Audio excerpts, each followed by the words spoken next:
Caitlin, and welcome to the first episode of my podcast, Long Distance Knits. This is going to be a part of my blog, Long Distance Life, which is really a blog about, being a 20-something in a long-distance relationship, and also at a distance from quite a few of many of my close friends. I am in the process of moving from one state to another to go back to school to get my doctorate degree, and that move means moving away from home. I have previously already been in a long-distance relationship. Right now I'm coming at you from St. Louis, where my partner lives. We've been in a long-distance relationship for over a year. And so most of my social media presence is about traveling to see him, or when he comes in to see me anyway. So I thought it was time for a little bit of rebranding. And it just fits that I'm going through kind of a major life transition at this point anyway. So I am Long Distance Life on Ravelry and Long Distance Life 2020 on Instagram, because someone had previously created a Long Distance Life Instagram, and even though they haven't posted anything since 2013, no one else can take that Instagram name. It's just sitting there empty, so that's kind of a bummer. But yeah, if you are already friends with me, you know I have rebranded from Cooking and Comp to Long Distance Life. And yeah, I'm just really excited to kind of channel some of my free summertime time into a new adventure. Like I said, I'm going back to school, and I'm hoping that knitting will continue to be a major stress reliever for me. And I think that having a blog where I can kind of talk about that, and hopefully other people will watch and be interested in it, will be really good for me as I go on to something new with my life. So that's really exciting. This is my first episode. I am a little nervous. I feel like I'm just kind of like talking to the wall. But yeah, we'll see how it goes. I have a lot of things planned that I'm really excited about. First, I want to comment on what I'm wearing. I sadly did not make my little sweater. I bought this before I really started knitting, and that's kind of one of the things that I love about knitting, that I have all of these like machine knit items. I think, man, those are cool, but they don't really mean as much as my hand knits, and so I would love to be able to make some more sweaters or something like that for my own wardrobe. I just haven't hopped on that adventure just yet. I'm also wearing one of my favorite hand knits. This is the Cleopatus wrap by Kate Gilbert. It's knit out of Blue Heron Rayon Metallic. This is the most expensive yarn I've ever purchased. I just kind of walked into one of the local knitting stores here in St. Louis, and just kind of browsing around, not really looking for anything in particular, almost a year ago, last June. And I fell in love with this yarn because it's bright and there's a lot of pink and it's really sparkly. And I had to have it, and of course the wonderful ladies at Notorious did not let me leave without having a plan for this very expensive yarn. And so I was really grateful for that, and I came home and I got started on it right away. It's kind of the first really big project that I did. Previous to that, I had mostly been knitting with acrylic yarn from like Hobby Lobby or Joann's, and mostly making like scarves and like washcloths that I end up just using as hot pads pretty much exclusively. And so I was really excited to try something new. So this is kind of the first big project, first time knitting on the bias, first time intentionally dropping stitches, which was a little bit nerve-wracking. It's like, what if I did it wrong? But it all worked out just fine, and now I wear this thing all the time. It is really one of my favorites. It's so stretchy, and it's fun, and there are like a million different ways you can wear it, and it looks totally different all the time. I did follow a few modifications, and I want to give a shout out to Linda, who is I believe it is Wachter, on Ravelry. She had posted some modifications she got from her local yarn store, I believe, to make the Clopotis pattern with one skein of this particular yarn. And she posted those on Ravelry, and they were incredibly helpful because at the time I was not quite confident in my ability to adapt a pattern on my own. I believe this is written for a couple hundred yards more fabric than what you get in a skein of the Blue Heron yarn. And yeah, I was still a pretty new knitter, and people were like, oh, you use 30% of it for this and then this amount for this, and I was like, that is a little too much math than I feel confident doing, so I didn't do it. I found these modifications, and that was really, really helpful to be kind of first time modifying a pattern, first time kind of adapting or trying something new, kind of like a little cushion. So thank you, Linda, for sharing those instructions that you had received from others, because they were super helpful. I'm going to start with some works that I have completed, which is really exciting because I have completed a lot of things lately. I have been working as a non-tenure track instructor at a university teaching composition, and I had a good job security. I was a little more secure than an adjunct, but not on the tenure track. And that had me very swamped, but our semester ended a few weeks ago, and every semester when I'm done grading and I've put in final grades and I don't have a ton of student emails to respond to and I don't yet need to plan for my next semester's classes, I just go on a knitting binge, which was very much appreciated because I had started quite a few things that I was not finishing. And so I just kind of binge knit the last few weeks and have been watching a lot of podcasts and a lot of Star Trek, which is my favorite thing to watch while I knit right now. So it's helped me to crank out quite a few items. The first thing I'm going to talk about is a baby sweater that I knit. I followed the flax pattern by Tin Can Knits, and I'm not really sure what I'm going to do with this baby sweater. Mostly it was a trial run for me to see if I liked the pattern, to see how knitting a sweater went, to see if I could make something that even resembled a sweater before I decided to splurge on some nicer yarn and make an adult size sweater for myself. So I opted to make the 6-month size, and I just used, I love this yarn, the Hobby Lobby worsted weight yarn in the sea blue color, which is a really pretty color. It's a nice blue.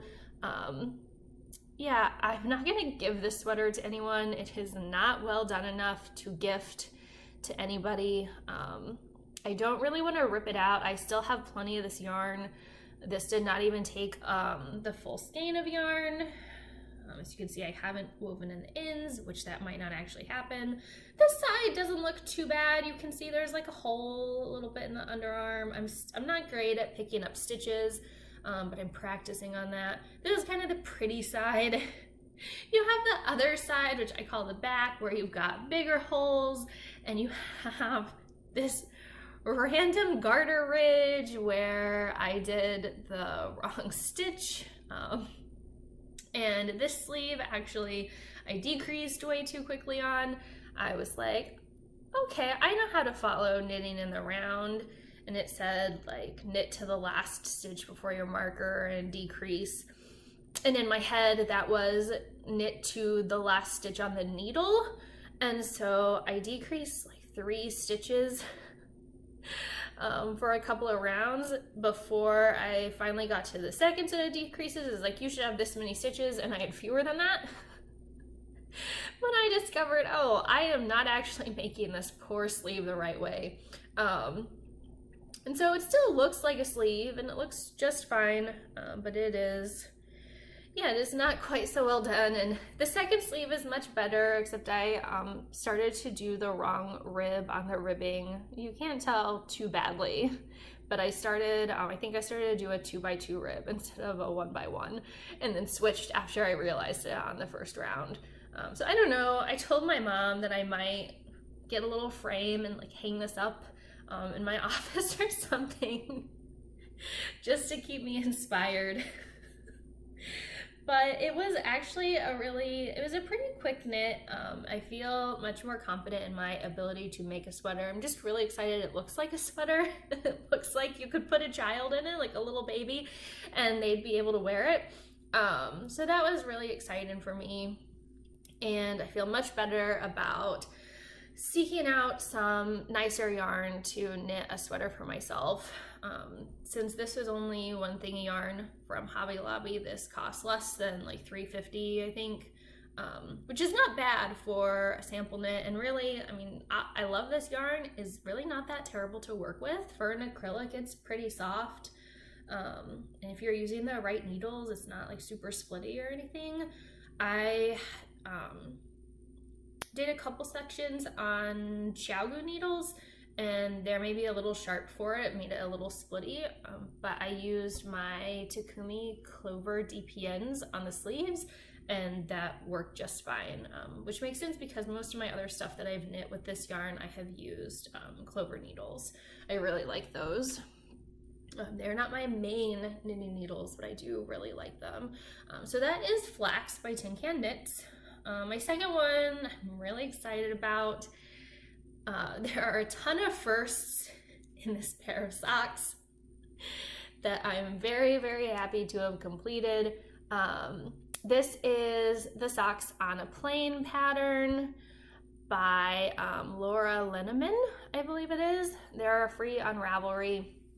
They are a toe-up sock, which I had never done before, and I started this pattern as part of the Grocery Girls Fancy Feet knit along. And so that knit along is to try out a new to use sock technique. And so I did several new things on this because I never knit toe up before, which meant I learned Judy's Magic Cast On, which is amazing. It is like the easiest cast on I feel like I've ever done. I loved it. I learned Jenny's super stretchy bind off for the top, which I think actually looks not too bad. Around the ribbing, I think I did okay with that. And this is a different heel. Usually the socks that I knit are cuffed down and they have the heel flap and gusset. And so this has a gusset, but the heel flap is not quite the same. And then of course my first time cabling on socks, and only my second time making cables, period. So this was a really easy cable pattern to learn. I did not have trouble keeping the right and the left foot distinguished, I guess, as I was knitting, which was something that I was worried about. I think the main reason I did not struggle with that is because I was not knitting them two at a time on one needle. I opted to knit these tandem, so I had each sock on its own set of needles, but I would knit a little bit on the toe of one. So I'd like knit the toe, then I knit the other toe, and then I would knit a few repeats on the foot, and then I'd knit the other foot until I got to the heel, and then I'd knit both heels, and then I was kind of knitting back and forth on the leg until I got to the cuff. And that really worked well for me because I don't have a good ability to judge how much yarn I have left in the ball. This is terrible. And that was made more of an issue because I had one ball of yarn that I was knitting from both ends. And so I was really worried I was gonna run out of yarn. I have plenty of yarn left. I could have knit these a little longer if I wanted. But it was just really nice to kind of go back and forth and, you know, make sure that what was happening on one sock was happening on the other sock. If you are not a two at a time knitter, but you suffer from second sock syndrome, I highly recommend it. It was so nice not to have to leave myself detailed notes about the modifications I had made on one sock, aka mess ups. I do have a couple of sock projects on Ravelry that are just filled with notes where I had, messed something up on one sock, and rather than ripping it out and redoing it, I just was like, I gotta remember to do this next time. And so knitting these at the same time was really a great process. These are knit out of the Vice Paradigm yarn in Drunken Cherries, which I love. So I called these my first class flight socks. I'm kind of bummed that it is summer and I don't have any reason to wear them. I don't wear a lot of socks, period, which is kind of crazy that I really like knitting them. Maybe I will like them. Maybe I will like wearing socks better now that they're all hand knit. Yeah, I mostly wear socks like if I'm going to work out or I'm going for a walk or it's winter and I'm wearing boots. Otherwise, I prefer usually slip-ons and even slip-on tennis shoes I don't have to wear a pair of socks with. They're just way more comfortable to me. So yeah, these are just kind of like sitting out on the couch at all times, so I can be like, look at these pretty socks that I made that I never wear. But I did find the process of knitting toe up excellent. I really liked it. I liked it much better than knitting cuff down, the socks that I had done in the past. And so I'm going to talk a little bit more about some toe up socks later when I talk about my works in progress. The last thing that I finished is a shawl, and it still needs to be soaked and blocked, but I'm really quite pleased with it. This is Ardent. It's a pattern by Janina Callio, and it calls for 1 skein of fingering weight sock yarn, and I actually made it out of the Wonderland Yarns Mad Hatter, which is a sport weight, and their plum cake colorway. But I used 1 full skein of this, and I bought a second just to make sure that I wouldn't totally run out. But I love even how it looks unblocked. I think it's a really pretty size. It was a really great pattern to knit and to follow. I only had to restart it once, which is good. Usually I have to restart patterns 3 or 4 times before I get to where I'm comfortable with it, but it's really well written. And the thing that tripped me up is just there are several rows that are very similar, but like maybe a stitch, 1 stitch in the whole row is different, but it's still similar to one. So like in 1 stitch it'll be a knit 2 together, and then the next row it's like a knit 2, and then later it's knit 1, knit 2 together. And that's not difficult if you actually just pay attention to what the pattern says. But I was trying to watch TV while I was knitting it, and that did not work for me. So this was unfortunately not like something that I could do a lot of mindless knitting on. I'm sure for some people they'd be able to, because it was not a hard pattern, and the further I got in it, the more the pattern and the repeat started to make sense for me, and I could remember what was coming next, or know like what section I was about to start, because there are kind of like 3 sections of repeats. And so I'm sure for some people this would be very easy TV knitting for them, but it was not for me. And so I did finish it in a week, which is amazing, but that is just because it was kind of the one thing that I was working on. And I had kind of an arbitrary self-imposed deadline for this that I did not meet. And the main reason I didn't meet it is because I realized that it would need to be soaked and blocked. I don't always block my knits, even when patterns tell me to. But this one, kind of the edge knits up a little wavy, at least mine did. And so I knew that it was going to need to be blocked. And as I was knitting, some of the color would like wear off on my fingers. And so I was like, I'm gonna have to soak this to get some of that excess dye out, I think. So I opted to just not give it to its soon to be recipient the last time I saw them. So I'm really excited to finish this and give that to my dear friend so that I can hopefully have some pictures of someone enjoying it and loving on it rather than just me like holding it and squishing it up. And yeah, it was fun. I have a whole nother skein of this yarn, which I'm really excited about because I enjoyed working with it. Janina Kallio's patterns are gorgeous, so I'm really thrilled that I bought this one. I have a feeling I will make many more of them. Yeah, just a great little knit. And hopefully next time I'll be able to like watch some podcasts while I do it rather than just stare at the pattern on my computer screen the whole time. So those are my 3 main finished objects that I want to talk about.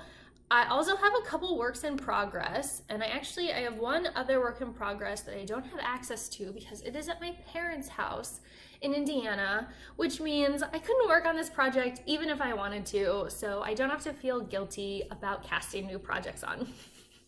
And I think having 3 projects on the needles might be the lowest number of whips I've had in a long time. So the first one is I've jumped on board the Cozy Memories sock yarn blanket phenomenon. So many of the bloggers that I follow are knitting these. So many people that I follow on Instagram are knitting these, and they're so cute. And they just seem like kind of the perfect in-between project. One of the things that really bogs me down is kind of when you get into a pattern and it's not quite new and it's not quite close enough to being complete yet. And so that can just get really tiring. And so I was like, I need something that I can complete in, just a brief amount of time and feel like I've accomplished something. Because that's what I really love about knitting, when I sort of get to the point where I can see the work coming together and it feels like I have, made some sort of progress or made some major accomplishment or learned something. And so I tried a couple different things for this sock yarn blanket because I had a lot of this Stroll Tonal sock yarn by Knit Picks left over. And so I knit up 2 little swatches. This first one I knit on 1.5 needles, and I knit it on 1.5 needles because those are the only needles I had with me when I finished these socks and wanted to give this a try because I hadn't brought any other knitting with me. And so I do really love the fabric that it made. It's nice, it's like tight and stretchy and it feels really good, but the square itself is really small and I would obviously need to cast on extra stitches in order to make this a bit better size. And I was all like, I'm gonna do that. I'm just gonna cast on with the 1.5 needles and add some extra stitches to make this square a little bit bigger. And then I was looking at the pattern, which I believe calls for a US size 2. And it was like, why don't I try a bigger needle size? And so I actually jumped up to my 2.5 DPNs to make this larger one. And the fabric is not as tight and it's not quite as stretchy, but it's still like nice and thick. And it feels like a good weight for a blanket that is not going to be too hot if you're like wearing it when you have a little chill in the summer, but also not going to be so thin that it doesn't add anything. I'm a person who's like always cold. It'll be like 70 degrees in the house and I've got sweatpants and a sweatshirt on, like curled up under a blanket. And so I wanted something that would work then and also when it's like 65 degrees outside and I'm too stubborn to turn the heat on. And I want to like keep a little bit warmer than I already am. So I think that this is a good fabric for that. The other main change between the two is I slipped the first stitch in every row. I think that Tracy of the Grocery Girls, she and Jody were talking about doing that on these, and I'm really bad at picking up stitches. Most of my gussets turn out terribly because I'm just not good at picking up stitches yet. And so I thought that would help make them easier to see and pay attention to what stitches I'm supposed to be picking up. So I'm really pleased with this. On it, I have this cute little owly stitch marker that, progress keeper, I guess, that I decided to just make recently. One day I was like, I'm gonna make some progress keepers. It can't be that hard. And it really wasn't hard, but man, was it tedious. And so I have four of these little cuties that I'm basically using all the time now. And they make me very happy, but there are definitely some things I need to do differently if I'm going to make them again, starting with buying different beads that actually fit the rings that I have. My other work in progress is another pair of socks, which is also challenging me to some new techniques. I don't know if I will finish them or even be eligible to submit them in the Grocery Girls Cal, but I might submit them in the Die Another Day podcast's Selfish Summer Sock Cal. So I am knitting toe up and two at a time, and so on Ravelry I've called these my tattoo socks. I don't know, because it's funny and puns make me laugh. And I am using two new techniques besides the two at a time knitting. The first one is the toe pattern that I'm using. These are called Toes by Terry. And it's a pattern by Terry Schmidt. And basically he's created a pattern that is going to fit the side of your toe a little bit better.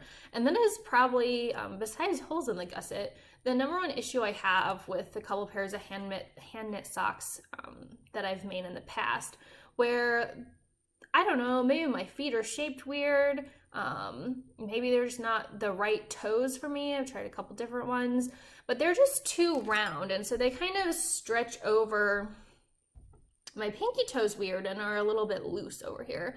And so that's what this is for. This is designed so that there's a kind of more of a curve around your smaller toes and less at your big toes, so that it fits them a little bit better. And yeah, I'm really excited. I was a little nervous that I would have trouble keeping the left and the right foot straight, knowing which was which. But I seemed to do okay on the toes. It was a really easy pattern to follow. And basically he gives you like a math formula. He gives you some fill in the blank worksheet-esque pages where you write down the number of stitches you want to have, and you do some subtraction and division and fill in your answers. And so you get to how many repeats you need so that you get to the right number of socks in the end. And I found it very easy to do and very easy to follow, and I've already established that math is not my thing. And so I think that it's really a testament to how easy this sort of formula is. Yeah, I just saw that and I was like, I have to make those toes. I've got to see how they work. And I've tried them on a couple times over my feet, and I think that they're going to be excellent. I did decide to keep this as a vanilla sock pattern, so I'm just doing straight stockinette, which is the only reason that I have a little charm here to mark the beginning of the round, because after having a shawl that I could not really watch television or talk to people while I was working on it, I really wanted something that I could knit while I'm like binging television shows by myself or hanging out with my boyfriend when he gets home from work. I can't hardly watch a movie without something in my hand, and so I needed a project that I would be able to knit while we watch TV at the end of the day. And so I thought, you know, I'm gonna go with something super boring and vanilla, so that I can kind of mindlessly knit and not really pay attention to what row I'm on or how many rows I've done. And I was a little worried that I would end up somehow magically knitting my heels wrong, and what I would get were socks that had a pretty design across the bottom of the foot and stockinette across the instep.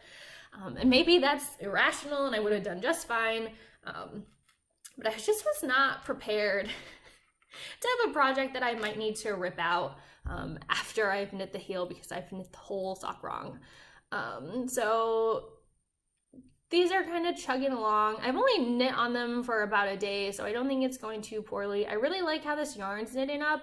It is Claudia hand painted yarns. It's their Addiction, which is their fingering weight sock yarn. And I believe this is the Aardvark colorway. And I did buy 2 of the little 50-gram skeins of it so that I could roll individual balls and not have just one that I was working from both ends. And so it's really a nice knit. It's very soft. It's very easy to use. I'm really looking forward to how these are going to feel when I wear them. And I am just going to make some shorties, I think, so that I can enjoy them a little bit more over the summer and wear them with some of my lighter tennis shoes. I'm also going to try the Fish Lips Kiss heel pattern, which I have never done and I'm frankly a little bit intimidated by, which was another reason that I wanted to keep kind of the rest of the sock simple. So I don't know, I'm hoping that I can knit these up relatively quickly because A, I don't have a whole lot else going on. Mostly I'm just watching television and knitting all day. And B, like I just kind of want to have something that I can wear around now. And feel like I've completed. And also I have like a lot of other yarn that I'm itching to cast on. I have yarn for a couple of shawls that I really want to get started on, but I need to take, a few days off from shawl knitting because it just, once you get towards the end and you have more than 100 stitches on it, you're gonna it's like the shawl wasteland. And it doesn't matter how much you love the yarn or how easy the pattern is. Like every time you knit a row that's more than 100, 150 stitches, I just feel like I'm going to be doing this forever.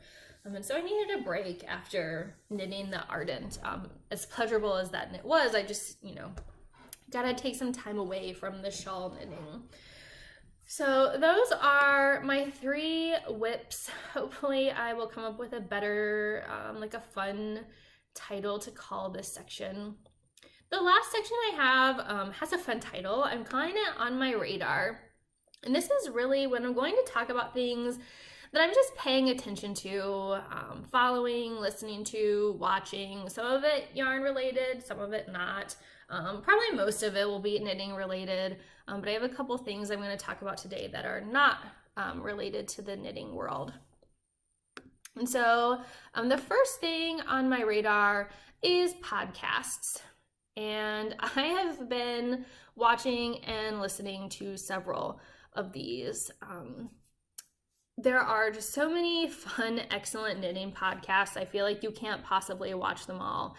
The ones that I really love that I sort of got interested in and that make me want to join this knitting podcasting community are the 2 I'm going to talk about today. And the first one is The Grocery Girls. And I'm just going to run on a limb and say that anyone who might stumble upon this who is already watching knitting podcasts is familiar with The Grocery Girls. I feel like Jody and Tracy are kind of the queens of the knitting podcast community. And I mean that in just like a great way. They're so fun and happy, and I love to watch them and just sort of sit down and zone out and knit along while watching the things that they're working on and the things that they're talking about. My bank account does not love watching them so much because there are so many things they show. I'm just like, I don't want that right now. I really need to have that. And so I have to really practice some restraint because I'm trying to save money for this move and transition period in my life. But I just love them to the point that I often have conversations where it seems like I actually was there with them while they were podcasting. Just a few weeks ago, I was in the local knitting store with one of my very best friends, and we were looking at some yarn, and I just casually was like, oh, I think that Tracy's working with yarn kind of like that. And my friend was like, Caitlin, you are speaking as if you know them personally. And yeah, like I kind of do feel like that. They're just really fun and warm, and I love watching them, watching what they're knitting, seeing the kind of yarn that they're buying. And yeah, so my bank account is glad that I'm having some restraint, and I was really bummed to watch their most recent episode just a day late because I have been lusting after Mrs. Brown's bags for like probably a couple months now, and I would have been all over that collaboration with Vivid Yarns, but I missed it because it was posted on Monday. I didn't watch the podcast until Tuesday, and obviously all of those were gone because they were just gorgeous. And so I'm really looking forward to some of the other collaborations that she is going to have in the future, because I kind of resolved myself that I'm budgeting and I'm paying attention when I'm spending, and I will have a Mrs. Brown's bag by the end of the year. So that's my goal. It's not even that they're like crazy expensive. I just, knitting is an expensive hobby when you want to buy really nice yarn. And once you start buying nice yarn, you realize that you don't want to work with the cheaper yarn. And so would I rather have yarn that I could actually knit with, or a bag to put my non-existent yarn in? I think we all know the answer to that question. So yeah, hopefully by the end of the year I'll have a Mrs. Brown's bag to carry around with me. I also want to give a shout out to Inside Number 23. KT is she's so darling. I love watching her, and so I'm super bummed that I'm a few episodes behind. Like, I think there are at least 2 that she's released that I have not been able to watch yet. And hopefully I will be able to watch those in the next couple of days, because I don't know, I just really enjoy seeing what she has to share. She is just always seems so like bright and bubbly, and she's a lot of fun to watch, and she highlights some really beautiful patterns. And I can't sew, but if I did, I would be all over the patterns that she is sharing. I haven't actually sewn anything since the 7th grade, other than like maybe a button onto my clothes. So it's not like I'm gonna run out and start sewing, even though part of me is like, I obviously need to buy a sewing machine now. But yeah, I love her. She sort of introduced me to my first cowl. She did a Harry Potter cowl very recently that I knit the Hermione's Everyday socks for, and that was super fun. And I'm also a Harry Potter nerd, so anytime she mentions it, it's like right up my alley. And yeah, so I love KT Inside Number 23. I know that both of those are really popular podcasts, and there are a lot of others that I watch, but I don't want to talk about all of them in one day. Otherwise, what am I going to talk about next time?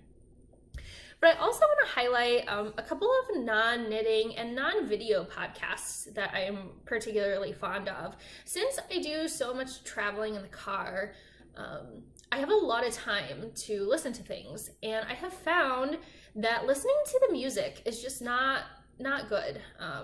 I have about a 3-hour drive between my parents' home in Indiana and my boyfriend's home in St. Louis.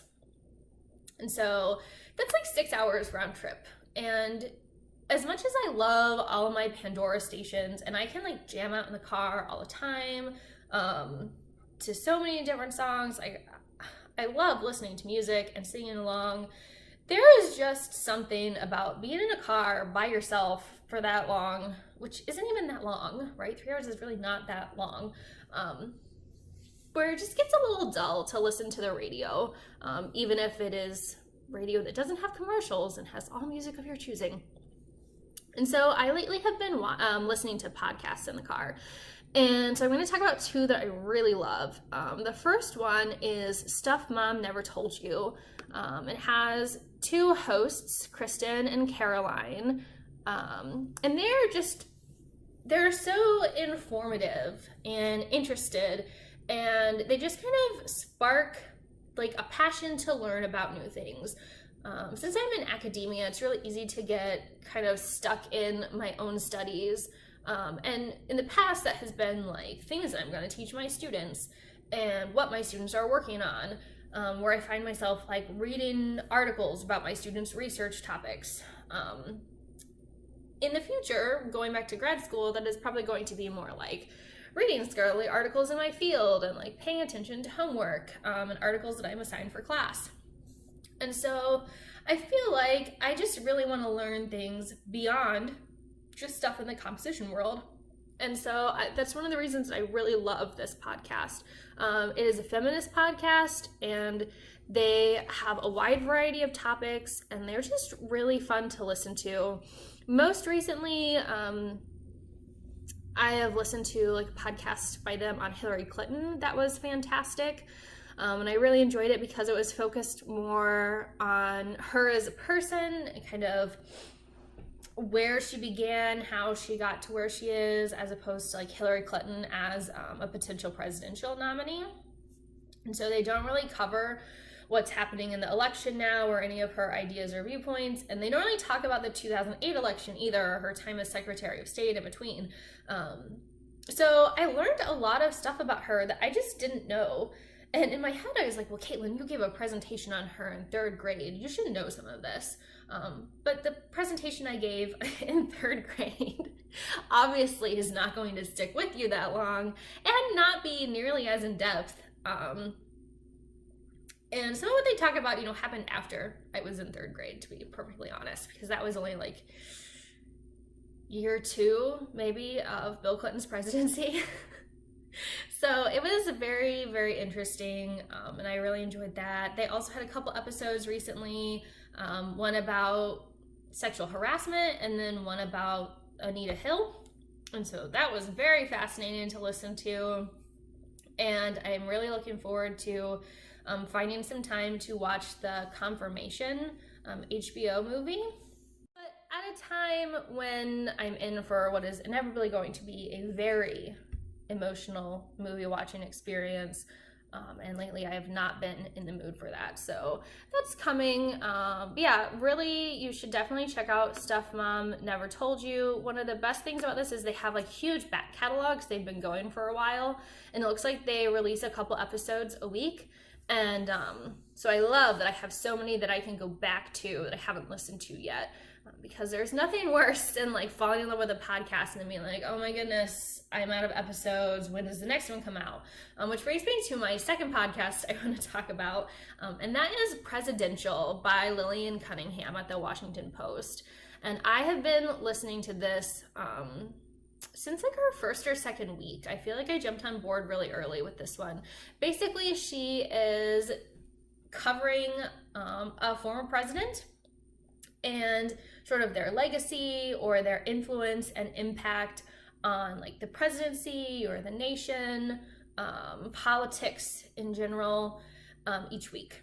And there are apparently 44 Sundays, 44 weeks leading up from when she started this, I believe in early January, to the presidential election in November.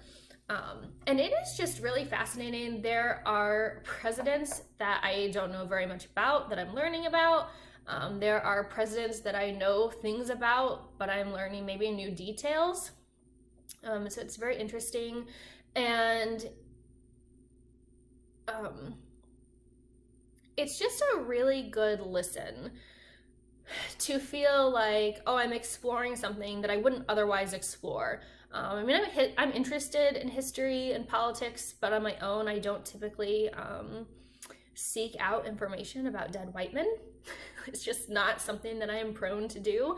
And it's very enjoyable to listen to her interview scholars and other reporters and people who are, experts on these individuals in the field of politics in the United States. So it's really fun. And, to kind of discover something about somebody that you don't really know very much about, and to feel like, okay, like now I know something. Now I know something about Millard Fillmore, other than the fact that like he was a president at some point. And this is great because my boyfriend is really into history and politics. He's actually the one that turned me on to this podcast. And I like to hear him talk about the things that he's learning through it, because he is pretty knowledgeable. So it's kind of fun to talk about something where, okay, like somebody else is interested in this and we're talking about it together and we're both learning new things and we're like bringing 2 different perspectives to it. And so I highly recommend checking it out. One of the things that I love is that it shows how our opinions on people are going to change and shift with time. And how maybe like what we think about our former president and their policies today might alter, a whole lot in the future, kind of depending on how far out from that presidency you are. So I'm really looking forward to listening more on those and just kind of learning more. And I'm really looking forward to when she gets to the more current presidents that I'm going to remember, to see, what is she going to focus on? What is she going to give us? What kind of information is going to be at the forefront of George W. Bush and Barack Obama's episodes? So definitely check that out. Whether you're a history person or not, it's really well crafted, it's well made because it is backed by a major news organization, but it's just, well done and a really great listen. So those are just 4 podcasts that I'm kind of that are on my radar right now that I'm really enjoying. I also want to talk about just a couple of shops related to knitting, because I do a lot of online shopping. Like, I do a lot of online window shopping. I'm getting much better about not buying something the minute I see it online. And so I talked about Mrs. Brown's bags earlier. They're great. I also noticed that Terry, who created the toe pattern I was talking about earlier, has an Etsy shop as well. And so he has a couple of really cool bags in there. Really, I'm lusting over knitting bags right now. I want something more than like my ModCloth tote and Crown Royal bag to use as a knitting bag for on the go. But Terry is having an update in his shop, Bags by Terry, on June 4th. And so I was excited to see that because it is not super long away, but it is, it's coming up. And so I'm excited to check out some of the stuff that he adds to his shop. And I just really love to buy things that were created or made in the US and to support other local kind of like artists or people that do handcrafts. I love handmade items, and so I love Etsy. And then finally, I'm going to talk about Rock and String yarn. I found these. I don't know. I got this mail a couple weeks ago, and I've just been sitting on it, leaving it in the bag, not quite knitting it up. From Rock and String Creations, which is Erin. She is out of Carlisle, Kentucky, which is really close. But I fell in love with this top yarn and was like, I have to buy it right now. And so I bought another thing of yarn because you can never buy just one.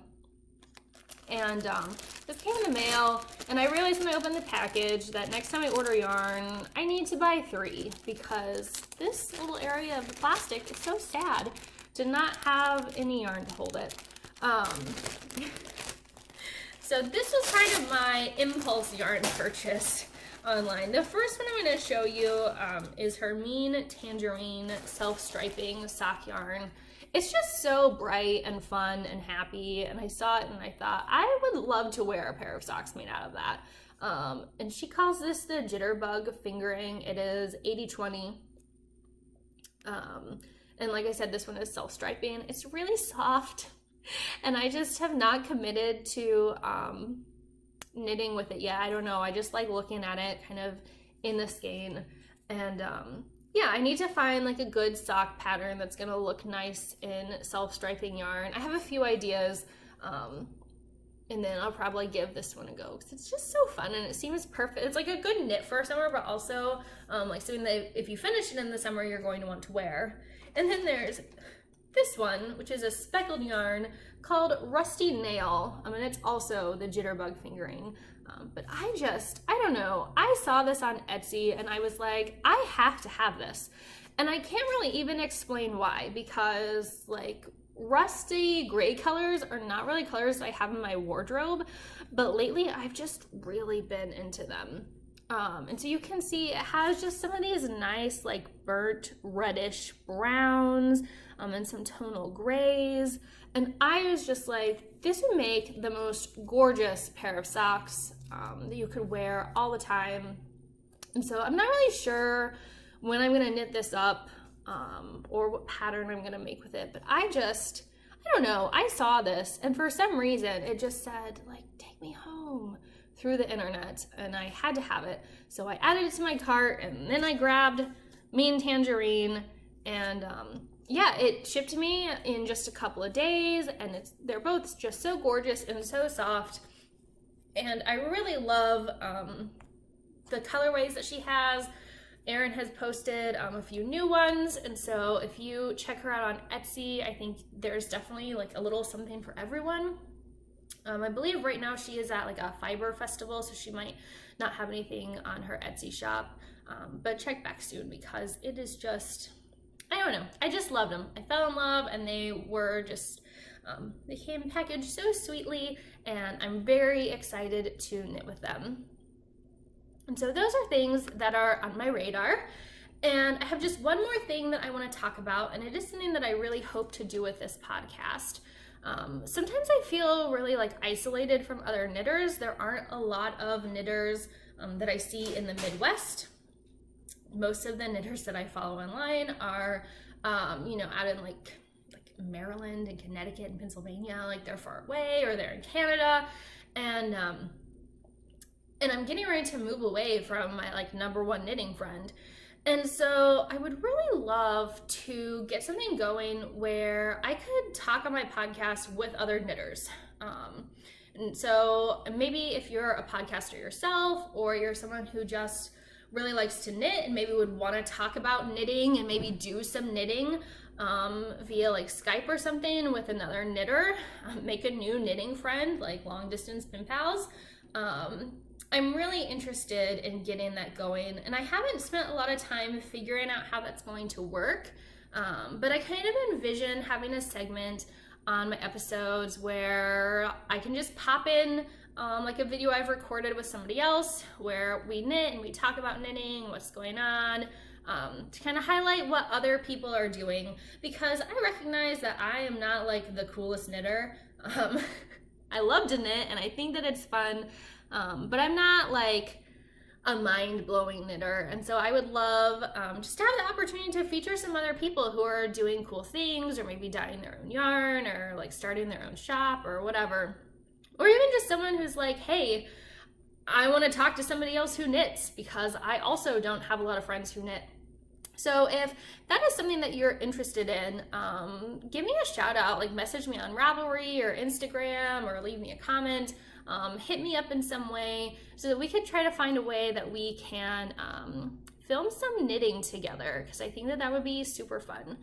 I'm gonna wrap this up. I think that that's everything that I have to talk about. Thank you so much for joining me.